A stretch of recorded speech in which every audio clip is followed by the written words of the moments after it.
नमस्कार दोस्तों, G20 में आपका स्वागत है। G20 हमारा चैनल है। नाम हमने बदल दिया था, पहले चॉइस स्कूल 001 के नाम से था, लेकिन अब हमने छोटा कर दिया उसको, G20 टेक्निकल इंस्टीट्यूट रायबरेली के नाम से। आज हम आपको बताने जा रहे हैं ampere metre, volt meter plus MCB plus ELCB की बोर्ड की वायरिंग। इसमें सर हम आपको काफ़ी चीज़ें बताएंगे, क्योंकि कहीं कहीं मतलब हाउस वायरिंग में कोई ज़रूरी समझता है तो लगवाता है, कोई नहीं लगवाता है, लेकिन फिलहाल लगवाना चाहिए। किसको पहले लगवाना चाहिए, किसको बाद में लगवाना चाहिए, कैसे लगवाना चाहिए, इस सब के बारे में हम तरीके बताएंगे।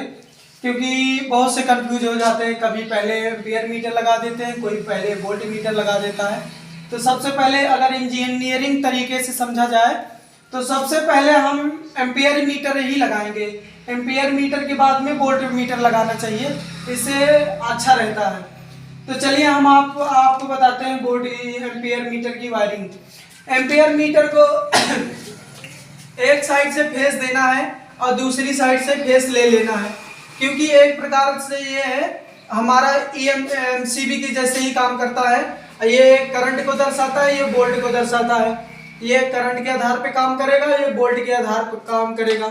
जितना लोड हमारे घर पे चलेगा या कहीं भी चलेगा, तो लोड जितना जैसे चलेगा वैसे इसमें करंट बताता रहेगा, एम्पियर बताता रहेगा कि हमारा उपकरण एम्पियर ज़्यादा ले रहा है या कम ले रहा है। चलिए इसकी हम वायरिंग बताते हैं। तो सबसे पहले हमें एम्पियर मीटर लगाना चाहिए, उसके बाद वोल्ट मीटर लगाना चाहिए। तो यहाँ से हमने दे दिया फेस और यहाँ से फेस हमने आउट करवा लिया, यहाँ से फेस आउट करवा लिया। उसके बाद अब इसमें हमारा फेस दौड़ने लगा। अब हम इसी में से ले जाते हैं वोल्ट मीटर में, यहाँ पे ले गए। यहाँ पे फेस तो पहुँच रहा है लेकिन न्यूट्रल नहीं पहुँच रहा है, इसीलिए हमें यहाँ न्यूट्रल की भी जरूरत पड़ती है। तो चलिए न्यूट्रल हम यहाँ से दे देते हैं। न्यूट्रल ये हमने दे दिया ले जाके। ये अगर यहाँ से हमारा या एम्पियर मीटर खराब हो जाता है या कुछ हो जाता है तो आगे लाइन हमारी सेफ रहेगी, वोल्ट मीटर हमारा सेफ रहेगा। क्योंकि अब ये एक प्रकार से फ्यूज की प्रोटेक्शन, मान लो प्रोटेक्शन के तौर पे काम भी करेगा और करंट भी बताएगा कि ज़्यादा हमारा उपकरण ज़्यादा करंट ले रहा है या कम ले रहा है। तो इस प्रकार से हमारा वो एम्पियर मीटर और वोल्ट मीटर की वायरिंग पूरी हुई। जैसे ही अगर इसमें विद्युत आएगी, ये अपना बताने लगेगा कितना आ रहा है कितना नहीं आ रहा है। और एम्पियर मीटर जो लोड हमारा करंट खर्च कर रहा है उसके बारे में बताएगा कितना एम्पियर ले रहा है कितना नहीं ले रहा है। तो एम्पियर मीटर पहचानने के लिए हमेशा इस तरह का चिन्ह बना रहेगा और A लिखा रहेगा। उसके बाद वोल्ट मीटर में हमेशा V लिखा रहेगा और इसमें रीडिंग ऐसे लिखी रहेगी, 50, 100, 150, 200, 300, 400 ऐसे लिखी रहती है। जितना भी मतलब छोटा बड़ा के हिसाब से ये ऐसे लिखी रहती है। एम्पियर मीटर में 1, 2, 3, 4, 5, 6 ऐसे लिखी रहती है, क्योंकि ये हमारा एम्पियर लेता है, तो एम्पियर के आधार पे लेता है। उसके बाद अब हमारी आती है MCB सेम जैसे यहाँ भी हुआ है वैसे हमारा MCB में भी कनेक्शन होता है।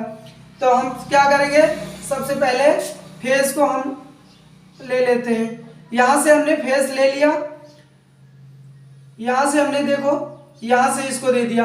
चाहे तो हम ऊपर से भी ले सकते हैं और चाहे तो नीचे से भी ले सकते हैं। तो नीचे से हम इन करवा दिया, ऊपर से हमने आउट करवा दिया। अब ये हमारा बल्ब है, हमने ये बल्ब में जोड़ दिया। उसके बाद अब हमारा बचा सेम प्रक्रिया न्यूट्रल की जैसी। तो न्यूट्रल हम यहीं से दे देंगे। न्यूट्रल सीधे उपकरण में मैंने दे दिया। MCB की वायरिंग पूरी हुई। उसके बाद आता है MCB के प्रकार। MCB हमारी B, C, D, K, Z ये 5 प्रकार की आती हैं, क्योंकि ज़्यादातर ये BC जो है हमारी ज़्यादातर हाउस वायरिंग में ही प्रयोग की जाती है। और D वाली कमर्शियल लोड के लिए होता है, जहाँ पे कमर्शियल बड़े बड़े होते हैं उनमें प्रयोग की जाती है। उसके बाद आता है हमारा KZ जो है बड़े बड़े इंडस्ट्रियल एरियो में लगाया जाता है, फैक्ट्री वगैरह में लगाया जाता है। तो ये हमारा एमसीबी का प्रकार हो गया। इससे आपको कनेक्शन भी पता चल गया, एमसीबी के प्रकार भी पता चल गए, क्योंकि ये इतनी ही टाइप से हमारी मार्केट में आती हैं। उसके बाद आता है हमारा ईएलसीबी। ईएलसीबी का काम होता है कि करंट या किसी भी व्यक्ति को करंट लगता है तो ये हमारी एमसीबी ट्रिप हो जाती है। ये हमें सुरक्षा प्रदान करती है, अर्थ लीकेज होने पर यह हमारी सुरक्षा प्रदान करती है। और उसके बाद एक आती है हमारी आरआरसीबी।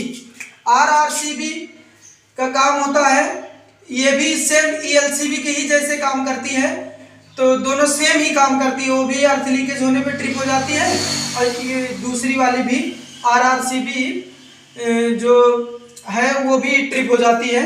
तो इसमें है क्या है, एक बोल्ट के आधार पे काम करती है और दूसरी वोल्टेज के आधार पे काम करती है। करंट के आधार पे ये काम करती है, क्योंकि जब हम इसमें फेज देते हैं, चलो इसकी वायरिंग बताते हैं। फेज हमने यहाँ से दे दिया, जैसे हमारा यहाँ से जा रहा है 3 एम्पियर, हमने ये लो फैन इसमें कर दिया मोटर में कनेक्शन। अगर हमारा यहाँ से 3 एम्पियर जा रहा है तो हमारा 3 एम्पियर वापस भी आना चाहिए।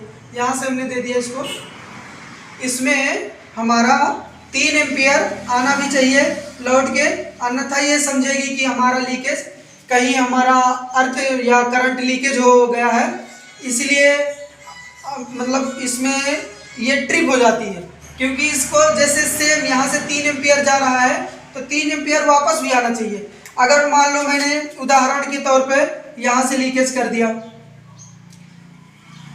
कोई व्यक्ति है, अगर कोई व्यक्ति है वो मोटर को छूता है और करंट में अर्थ लीकेज हो रहा है, तो हमारा जो जमीन का रेजिस्टेंस है वो अर्थ लीकेज के लिए ज़्यादा बढ़िया होता है। इसीलिए आदमी मान लो यहाँ से हमारा अर्थ लीकेज हो रहा है, यहाँ 1 एम्पियर यहाँ चला जा रहा है, 1 एम्पियर जा रहा है, 3 यहाँ से जा रहा है, 3 इसको यहाँ से वापस भी चाहिए, क्योंकि तभी तो ये हमारी समझेगी कि हाँ हम सही से काम कर रहे हैं। अगर यहाँ पे अर्थ लीकेज हो गया, 1 यहाँ चला गया, उसके बाद 3 इधर से आ रहा, 1 यहाँ पे आ गया, तो यहाँ पे कितना आएगा, 2। इससे ये हमारी ईएलसीबी समझ जाएगी कि हमारा वोल्ट या एम्पियर लीकेज हो रहा है, वोल्ट लीकेज हो रहा है, हमारा करंट जो है लीकेज हो रहा है। इसीलिए ये यहाँ से पूरा 3 एम्पियर ना पाते हुए ये हमारी ट्रिप हो जाएगी, और जब ट्रिप हो जाएगी तो ऑटोमेटिक आदमी को छोड़ देगी, या करंट लीकेज होने से बच जाएगा, या कोई घटना होने से बच जाएगा। क्योंकि कभी कभी फर्श वगैरह पे या हमेशा कहीं भी लीकेज हो जाता है, तो आदमी या किसी को भी, जानवर वगैरह कोई भी हो, करंट के लीकेज आने पर सब मार देता है। इसीलिए हमारा ईएलसीबी सुरक्षा प्रदान करती है। इसके लिए थैंक यू, बस आगे की वीडियो में फिर बताएंगे।